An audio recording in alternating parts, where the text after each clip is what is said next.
Podríamos empezar sin el buenas, buenas, buenas. ¿Por qué no te gusta el buenas, buenas, buenas? Porque lo dices tú Bueno, y voy a empezar hablando yo. vamos a empezar así así, ahora, así. Pero tú dices Ya empezó. buenas, buenas, buenas. No, ya empezó. Ya estamos grabando. O sea, atrás. Ya estamos grabando hace por lo menos 30 segundos. Así empezó el podcast. Marica, lleva 30 segundos ahora sí. Listo. ¿Qué te iba a decir? ¿Cómo es la musiquita? ¿Cómo es que es?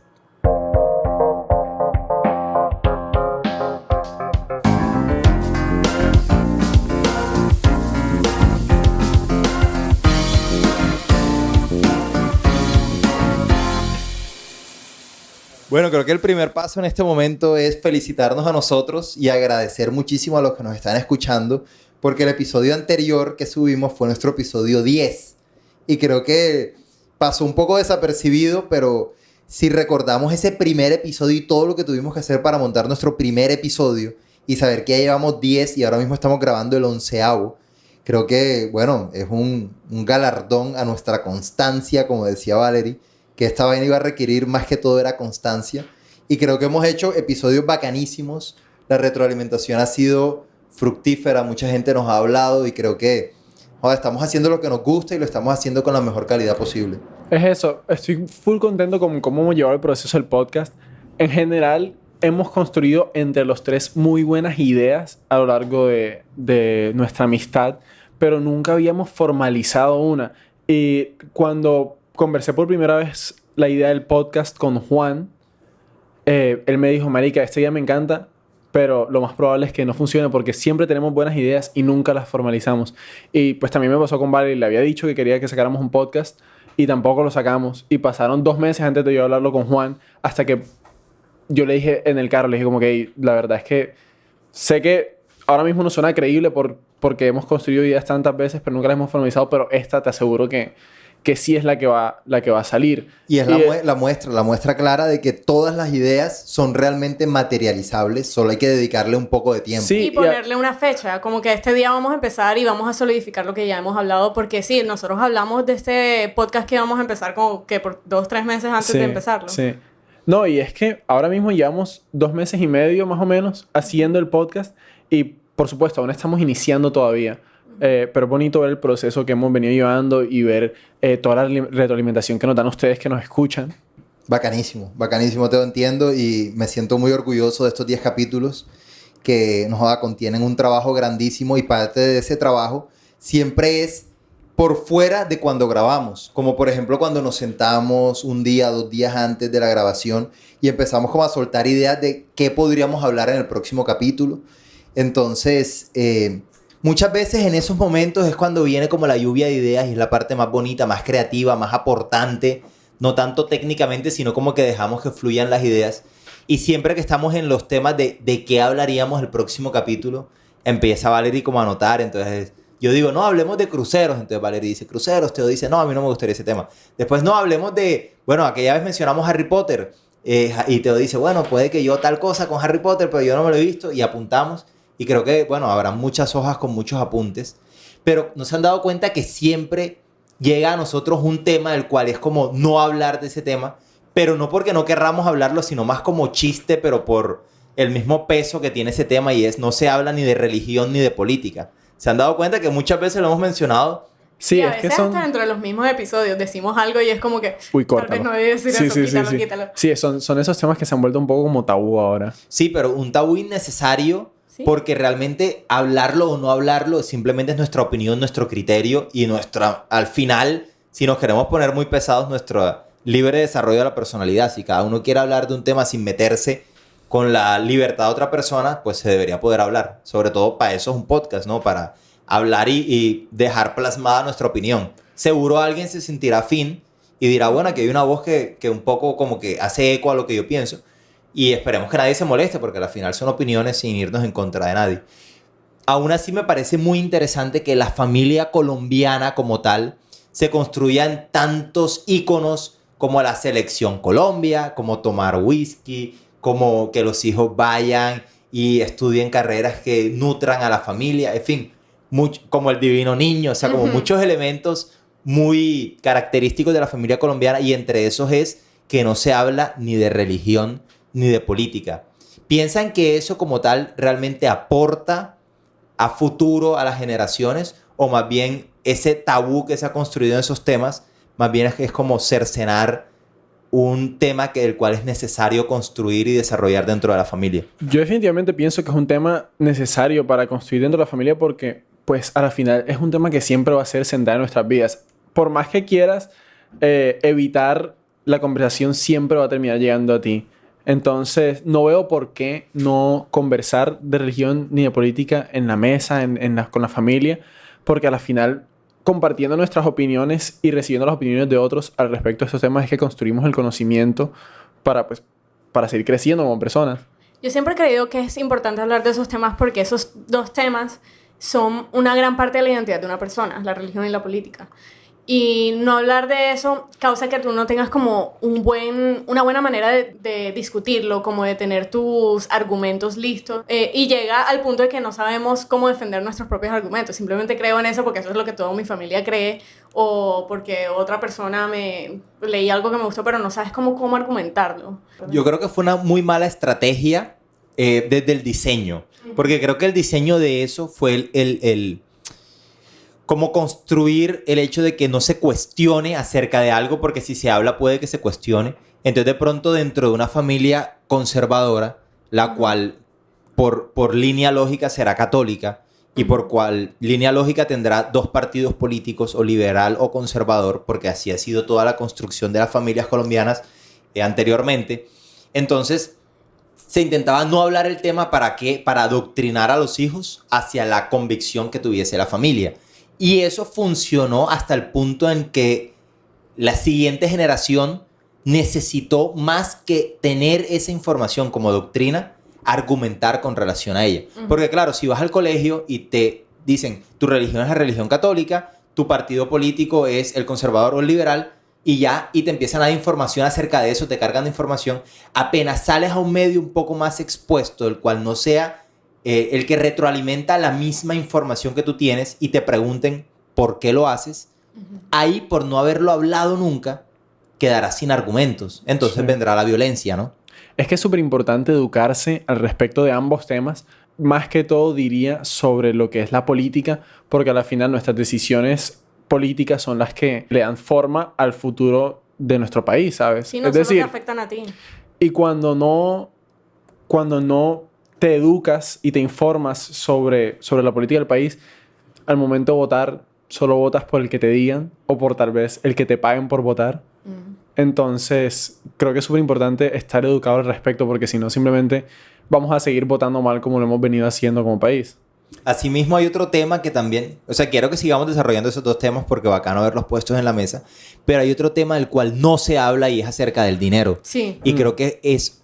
Bueno, la política y la religión es algo muy externo a ti, que puede llegar a impregnarte, pero al final es externo. Es algo que está funcionando afuera y tú como ente social debes también participar.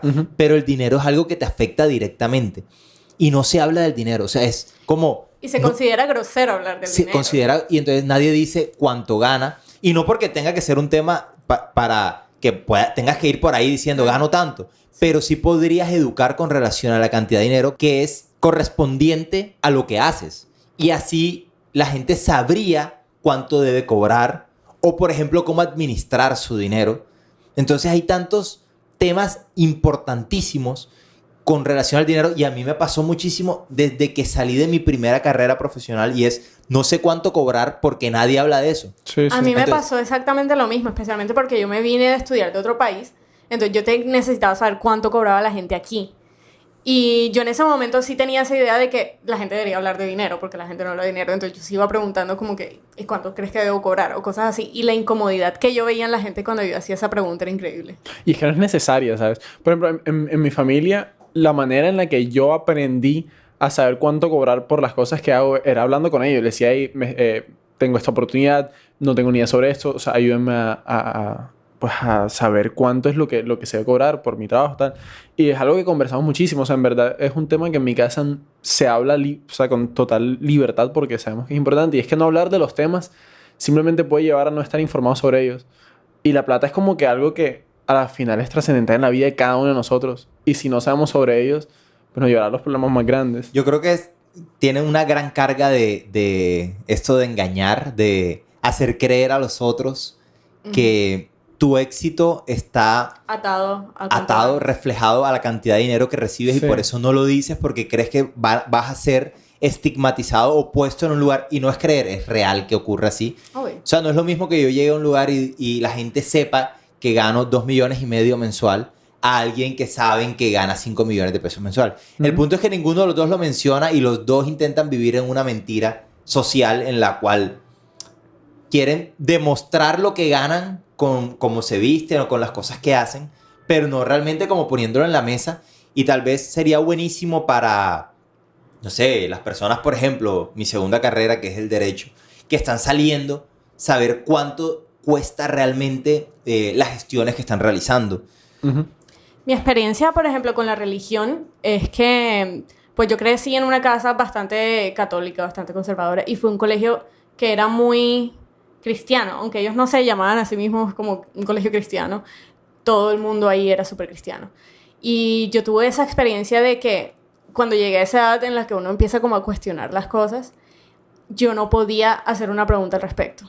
Porque apenas preguntaba algo, eso era, la respuesta de la gente siempre era como de defensiva. Y entonces sí, ya ahí se me fue inculcando eso de no puedes hablar de religión nunca, no puedes hablar de religión nunca. Y eso yo creo que lleva a más mal para ellos que bien, porque o sea, lo primero que haces es como que cuestionar más y más y más. Claro. Sí, es que se crea un espacio difícil, porque muy posiblemente a la persona que le estás preguntando que no te quiere responder no es porque no quiera, sino porque también ha tenido las mismas preguntas y nadie se las ha respondido. Uh-huh. Entonces únicamente termina en un espacio de doctrina en el cual aceptó sin realmente profundizar. Y ahí hay un concepto que me molesta un poco, y es el de la fe. Uh-huh. Porque yo realmente creo en la fe, pero no creo que deba ser la respuesta a las preguntas. Entonces tú preguntas algo y es, no, ten fe. Ten fe. Sí, está bien tener fe, y realmente dentro de como yo aplico la religión en mi vida, la fe es muy importante, pero no como respuesta a las preguntas, sino como medio en el cual me siento tranquilo dentro de mi religión, ¿sí me va a entender? No es como que si quiero profundizar con relación a cómo funciona la religión, si quiero profundizar en la historia o por qué creemos lo que creemos, entonces no, ten fe y ya. ¿Sabes? Y en esa edad en la que empezamos a hacernos estas preguntas sobre la religión, es cuando somos jóvenes, ¿sabes? Y es como cuando le dices a un niño que no dude sobre esto o que no haga esto, lo primero que va a hacer es hacerlo. Uh-huh. O sea, entonces cuando preguntamos sobre la religión y le dicen, no lo cuestiones, inmediatamente lo cuestionaremos aún más. Entonces sí es buscar más bien las respuestas en vez de que la respuesta automática siempre sea ten fe. Sí, es como que te dicen como que eso falta de respeto. Y con el tema de política también se ve ese mismo tipo de, ¿cómo se dice? Defensividad. Pues se ve también que la gente está a la defensiva. Especialmente aquí en Colombia, porque aquí si eres uribista, los otros son guerrilleros, y si eres de los otros eres narcotraficante. O sea, es como llegamos a ese mismo debate de que no se puede ni discutir porque la gente se pone bastante a la defensiva, violenta. Esto viene desde la casa, o sea, como no se permite hablar de ese tema en la casa, no se habla en ningún lado. No creo que sea solo en Colombia, creo que la polarización se está dando a nivel mundial, y es como que tengo que asumir un rol y la cosa o es blanca o es negra, y nadie está dispuesto como a encontrarse en un espacio medio gris en el cual, o sea, no es necesario estar en un polo para poder tener esa frasecita, la razón. Porque nos morimos es buscando tener la razón ante quién. El orgullo. El orgullo. Es que es eso, marica. Siento que no podemos como que vivir sin tener la razón. O sea, como que nadie puede tener una opinión diferente a la mía porque estaría errado, ¿sabes? Entonces, tanto en política como en religión, como en temas de dinero, yo tengo la absoluta razón, y si tú lo piensas diferente, Hasta entonces en el arte. mejor hablo mal de ti. Hasta en el arte, o sea, tú sabes la cantidad de gente que yo veo en música que se pone a juzgar los gustos de música de otros, y es como que, venga, ¿qué te importa? No tiene sentido. O sea, es como, a mí me parece como un ejercicio tan simple. Simplemente respetar la opinión, digo. Y me parece... A ver acá. Quisiera meter la mano aquí con un tema porque, Estamos hablando de tener la razón, que es importante, pero hay dos vías. Una vía es, o sea, digo, para resolver esto que estamos hablando, una vía es, pues, marica, no tengas la razón, entrégala, ¿sí me va a entender? Pero hay dos formas de entregarla. Una forma es cuando realmente de manera humilde tú dices, hey, no es necesario, simplemente como que, hey, ¿sabes qué? Realmente no es necesario que yo tenga la razón en esto, creo que puedo escucharte y realmente retroalimentarme de tu información, tú de la mía y crezcamos. Y la otra es cuando uno da la razón de la manera más... Exactamente como yo. Es que yo estaba hablando de eso con Juan hoy. Como yo lo hago, dice. Yo le estaba hablando a Juan de eso hoy. Yo le dije, hay dos cosas. Depende de con quién yo esté argumentando. A veces no quiero ni perder, ni aunque yo sepa que no tenga la razón.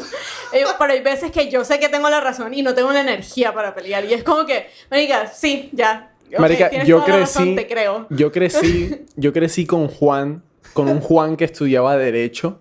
Y siempre que había una situación, Juan, a través de los tantos recursos que tiene ahí guardados en su mente, te expresaba que tenía la razón y tu argumento se caía. Pero recientemente he podido experimentar con esta nueva versión de Juan en la que lo veo discutir con personas y en algún punto de la conversación Juan le dice, sí, tú tienes la razón. Y yo estoy esperando como que, listo, aquí viene el golpe. Pero nunca llega. Entonces No, Juan da la razón y yo lo miro como que estoy absolutamente seguro que tú no piensas esto. Pero estoy viéndote como que soltar la conversación. En este caso es que se te acaba la energía. No. Creo que es que uno llega a un momento en la vida en que se da cuenta que hay batallas que es mejor no dar. Sí, porque yo también he visto eso. Y realmente, no sé, o sea, como que, ¿para qué estoy haciendo esto si termino ofendiendo a alguien innecesariamente? Marica, yo no sé, yo digo que lo ofendas. Sí. O sea, para mí realmente ha sido un golpe este cambio en Juan, porque yo siempre he sido como impulsor del Juan estudiante de Derecho que tenía la razón, pero ahora es como que un Juan que cede un poco más, como que, esto la verdad no me es tan importante. Sí, tú tienes la razón, pero como que, marica... No sé, de pronto le perdí la pasión a lo del argumentar. Y antes me gustaba muchísimo hacerlo. ¿Vale la pena afectar esta relación por este argumento? Eso, entonces, antes como que, es más... Nada más como para debatir, le preguntaba a Nico cuál era su opinión en cosas. Y si tenía la misma opinión que yo, nada más me iba al otro punto. Yo te he visto hacer Sí, eso. Yo te he visto Juan hace esto mucho. El otro día te estaba diciendo como que no voy a pelear contigo sobre esto porque sé que estás tratando de probar un punto en el que no crees. Sí, es nada más como por el hecho de practicar un poco el poder defender un argumento, aunque realmente no lo creas. Solo como por el ejercicio de debatir. Por el ejercicio de debatir. Entonces, claro, te pones en la posición más difícil de defender y desarrollas ahí un poco las ideas y es un poco de improvisar. Es bacano porque entonces, claro, digamos, en temas sensibles, el aborto, la eutanasia, la legalización de las drogas, bueno, 3 temas básicos ahí de cualquier estudiante de Derecho de primer semestre. Entonces, claro, ¿cuál es la línea más fácil de defender? Dependiendo con quién estés hablando. Si es alguien con esencia liberal, entonces, claro, está a favor de los 3. Sí. Si es alguien con esencia conservadora, está en contra. Claro. Entonces, claro, tú ves el perfil de la persona y vete por el lado contrario. E intenta defender algo más allá de lo que tu opinión real, únicamente por el ejercicio de debatir. Necesario, bacanísimo, sobre todo en estudiante de Derecho. Pero me di cuenta que eso hiere a las personas. Y me voy yo transmitiendo una imagen que no es la mía si la persona no me conoce. Porque entonces la persona dice, este malo que viene aquí es a intentar imponer sus ideas y no sé qué. Porque tenía eso antes también, Teo. No solamente daba mi opinión, sino que destruía al ser humano. Sí. O sea, construía falacias ad hominem. O sea, si ya no podía con tu argumento, te atacaba a ti. Sí. Y a ti Exacto. por tú creer lo que estás creyendo. Y ese es el momento en el que tú sabes que estás ganando el argumento, marico. Porque si ya me estás atacando a mí, es porque no Sabes que tienes que ganaste, sí. argumentar. Claro, pero la Sí. persona no está viendo el debate como un objeto el cual está analizando que, bueno, ya la primera fase del argumento la va perdiendo, entonces me está atacando a mí como ser humano. Sino que la persona dice, uy, ¿cómo? Me está atacando a mí dentro de mis ya ideas se volvió personal la e vaina. intenta defenderse, claro. Y ahí era un poco un juego. Ya al final terminé, o sea, saliendo de esa vaina porque no lleva nada, ¿sabes? No lleva nada y ¿Sabes que eso es muy chistoso en los argumentos? O sea, por ejemplo, yo cuando estoy teniendo una discusión con alguien, apenas la persona empieza a atacarme, pues yo ya... Ahí, para mí, ese es el momento en el que hay que soltar la conversación, porque yo, pues, o sea, claramente ya no tienes nada más que decir. Y ya... Pero pues, en el esto no calor vale de la la- pena. en el calor Pero de es que una- en el calor de del una buena momento- discusión. Sí, yo veo en el calor del momento que uno se le va full. O sea, yo, por ejemplo, recuerdo estar en mi casa almorzando, con Juan estaba ahí, y él se puso a conversar con mi hermana, y estaban hablando... No, que, no bueno, recuerdo... hay que hacer el paréntesis que tu hermana... Chila.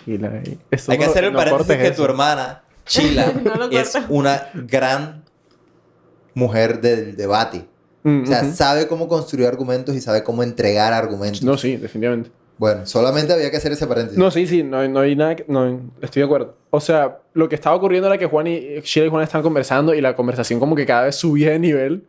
Entonces había un momento en el que Juan... O sea, era visible que era a propósito porque Sheila es como... Se emociona full cuando está conversando, entonces empieza como a elevar el tono de voz y se mueve y tal. Entonces Juan creo que identificó el momento como que ahora es el momento en que si la ataco, esto se sale de control. Así que aprovecho el momento para hacer un comentario personal. Y en ese momento yo me partí de la risa, o sea, porque sabía lo que estaba haciendo. Yo me estaba comiendo un ñame, o sea... Sí, o sea, Juan se lo estaba tomando muy a la ligera. Juan se lo estaba tomando a la ligera y yo estaba muerto de risa porque sabía qué estaba pasando. Pero eso exasperó a mi hermana bastante porque... No puedes atacar a un ser humano cuando está comiéndose un ñame, o sea, ya tú necesitas concentración para poder tragarte esa vaina. Y me acuerdo, la conversación era acerca de Posición qué. vulnerable. No me acuerdo. No me acuerdo, pero sí me acuerdo del comentario que hice ya cuando vi que esto se estaba saliendo de control y el ñame se estaba enfriando. Yo dije, creo que tu argumento es un poco leguleyo o algo así. Sí recuerdo que ataqué directamente a ella, no a lo que ella estaba diciendo. Y después Juan empezó a tirar terminología de derecho y a decir, sí, porque en derecho esto y esto y lo otro. Y yo, o sea, está yéndote por el tema de conversación que ella no maneja, el único. Pues claro, ya... Son los buenos recursos de una conversación. Primer paso, argumenta tú a tú según el tema. Segundo, ataca a la persona. Y tercero, vete a un área cómoda para ti. Sí, En la exacto. cual puedas utilizar tu lenguaje. Lo siento, Chila, en verdad es que estaba concentrado con el ñame y a veces me retiraba un poco de lo que estábamos hablando y cuando regresaba ya iba perdido. No quise de ningún momento insultarte ni nada. Disculpa pública para Sheila. Ella escucha Y el ahora podcast, cada está muy capítulo me divertido. toca pedir disculpas por algo. La vez pasada fue por dejarte metida en Universal. Ah, sí. No. En política está ocurriendo que hablarla en Colombia no es que no se deba hacer, sino que ya en sí el tema es totalmente como incómodo. Entonces ya en todos los escenarios en los cuales intentes hablar de política, la gente simplemente va a querer salir del tema porque ya es tan incómodo, tan aburridor que ni siquiera se entra en eso. Y es porque se ha polarizado tanto que ha quedado en dos seres humanos la política de todo un país. Y es o te vas a un extremo y apoyas a un líder netamente nefasto, o te vas a otro extremo y apoyas a un líder totalmente populista. Entonces es totalmente incómodo intentar construir un escenario para desarrollar el tema de la política. Exacto, y yo también puedo ver ese lado, porque por ejemplo en mi familia ellos tienen algunas opiniones que son completamente distintas a las mías. Y yo en algún momento de mi vida sí fui de esa persona que iba a empezar argumentos apenas pudiera, pero ya llegó el punto en que no va a cambiar de opinión, yo no voy a cambiar de opinión, entonces ¿para qué ponernos en esa situación tan incómoda en el lugar en el que yo vivo o en el lugar donde yo estoy visitando o cosas así? Me acuerdo del comentario cuando me dijiste que es que a mí me gusta mucho mi casa todavía. Sí, que estábamos hablando y si hablamos de política o cosas así, a mí me gusta vivir en mi casa, ¿sabes? Yo siempre recuerdo cada vez que inicio un debate o una exposición de ideas con alguien, una frase muy importante para mí y es: la verdad es relativa. Siempre lo va a ser. Hasta la misma frase es relativa. O sea, que yo diga esa frase como una verdad absoluta no es posible. Hasta la misma frase es relativa. Es que realmente no hay verdad absoluta, ¿sabes? A la final simplemente existe la opinión de cada uno y dentro de nuestra opinión todos tenemos la razón. Pero una verdad... Hay hechos. Hay hechos, pero son modificables según el contexto Según el histórico. contexto, exacto. Porque lo Exacto. mismo que hablábamos hoy. Hitler fue avalado por las personas que vivieron en su entorno en su momento. Y para ellos la verdad era totalmente diferente que para nosotros que lo vemos en un contexto histórico diferente. Sí. Y para ellos esa verdad era absoluta. Y lo que estaba haciendo Hitler era sacar al pueblo alemán de la desgracia a la cual había llegado por la Primera Guerra Mundial. Sí, porque Y claro, estábamos hablando de que personas de esta generación en la que vivimos nosotros tal vez juzgan lo que hizo Hitler, pero tal vez están apoyando cosas que en el futuro puedan ser comparables con lo que hizo Hitler. Claro que sí. Entonces, hay líderes en este momento, la cual mucha gente se rasga la camisa para defender, para apoyar. Líderes políticos, digo, no me voy a meter en líderes religiosos que están también haciendo muchas cosas feas que muy posiblemente a futuro sean señalables. Pero bueno, líderes religiosos líderes políticos, perdón, que poco a poco se les va cayendo el castillo cada vez más endeble que han construido y se van cayendo las personas que están a su alrededor y los ministros que estuvieron en su gobierno y no sé qué. Y tú dices, hey, obviamente dentro de 10 años él va a ser un ser humano muy señalado. Sí. Tantas muertes que han habido, etc. Pero ahora mismo es totalmente defendible.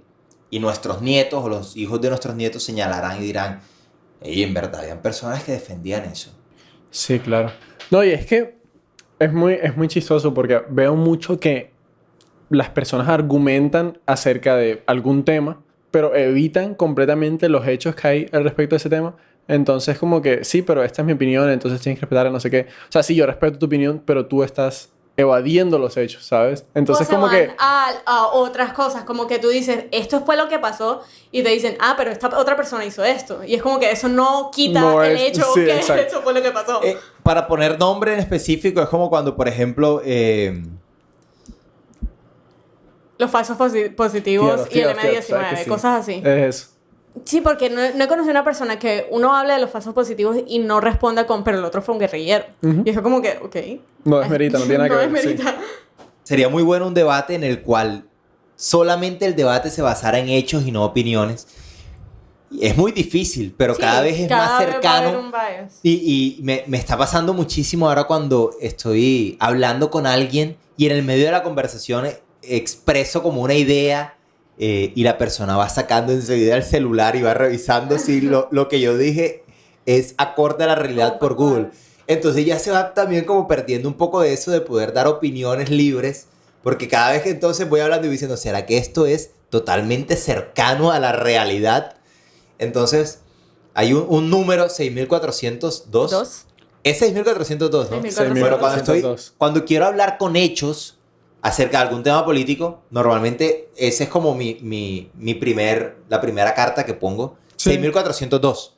Y es un número que no se puede negar. Es un número que no se Son puede los negar, confirmados, exacto, sí. pero las opiniones a cómo llegó ese número pueden ser muy variables. Entonces, puede que las opiniones hacia ese número no De que el tipo no impliquen a sabía. una persona o a la otra. ¿Sí me van a entender? Entonces, claro, 6402 es un número real, es un hecho, pero en la Comisión de la Verdad simplemente la opinión se llegó a ese número, pero fue porque me engañaron. ¿Sí me van a entender? Ujú. Entonces ya obviamente las opiniones que respaldan a esa persona simplemente van a ser, sí, es que ese número es real, pero no fue porque él lo promovió. Sí. Aún así, aunque los hechos sean unos, no quiere decir que nuestra opinión tiene que estar radicalizada hacia el otro lado. O sea, simplemente se están exponiendo unos hechos que ya sabemos que son verídicos, son comprobables. Ahí están, existen. Eso no quiere decir que nosotros por estarlos mencionando estamos en una línea o en otra. Porque es lo que ocurre. Ya hasta ni los hechos se pueden mencionar, porque al momento de mencionar los hechos es como si no estuvieses realmente respaldando el hecho, sino una de las líneas políticas. Sí, Así sí, de aburridor se ha vuelto a hablar del tema político en este país. Entonces, creo que a raíz de lo que hemos conversado, está full claro que a pesar de que hay temas que, entre comillas, no se deben conversar como dinero, como religión, como política, es importantísimo hablar sobre ellos porque es como construimos el conocimiento al respecto y como tomamos las decisiones correctas a lo largo de la vida y es lo que nos forma como personas. Formas tu criterio, formas tu propio juicio. ¿Y cómo Eso. puedes educar a las próximas generaciones para que ya no estén polarizados a través de una doctrina?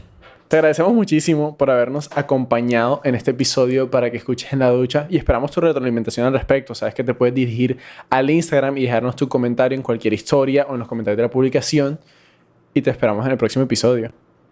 Chao, chao. ¡Chao, chao!